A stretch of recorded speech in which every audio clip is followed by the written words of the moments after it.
अस्सलाम वालेकुम। 8 मार्च ख़वातीन के आलमी दिन के तौर पे मनाया जाता है। यकीनन पाकिस्तान में भी इस हवाले से इस दफ़ा बहुत सी बातें हो रही हैं, और बहुत सी बातें क्यों हो रही हैं, इसकी ख़ास वजह यह है कि पिछले साल से हम कुछ ऐसी चीज़ें देख रहे हैं कि जिसकी वजह से ख़वातीन के हकूक़ का नारा तो एक तरफ होकर रह गया है। यानी कि अगर इस नारे की बात की भी जाए और इस हवाले से बात की जाए तो लोगों के दिमाग में मनफी तसव्वुरात जन्म लेते हैं, और मनफी तसव्वुरात औरत के हकूक़ क्या ही दिलाते बल्कि और औरत के इस्तेसाल का बाइस बन रहे हैं। जमात इस्लामी ने हमेशा से ख़वातीन के हकूक़ की बात की और ख़वातीन के लिए ऐसे फोरम्स बनाए, ऐसी चीज़ें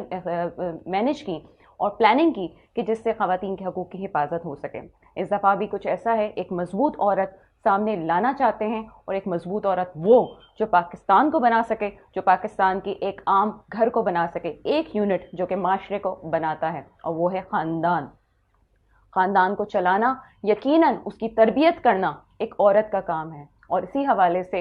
एक चार्टर तैयार किया गया है जिसको यकीनन अवाम के सामने लाया जाएगा, और अवाम के सामने उन बातों को लाया जाएगा कि जिसमें ख़वातीन की इज़्ज़त और ख़वातीन के इख्तियारात की बात होगी, ख़वातीन के विरासत की बात होगी, और असल हक औरत का क्या है और मकाम क्या है, इस हवाले से बात होगी।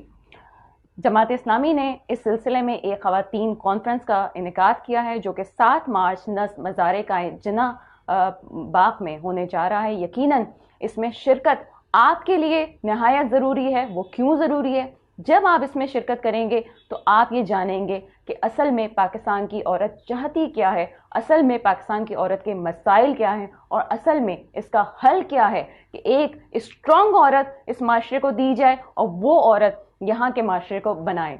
आपके हम सब मुंतज़िर रहेंगे, जमात इस्लामी का साथ दीजिए, और 7 मार्च को ज़रूर मज़ार-ए-कायद बाग-ए-जिन्ना में अपनी शिरकत को यकीन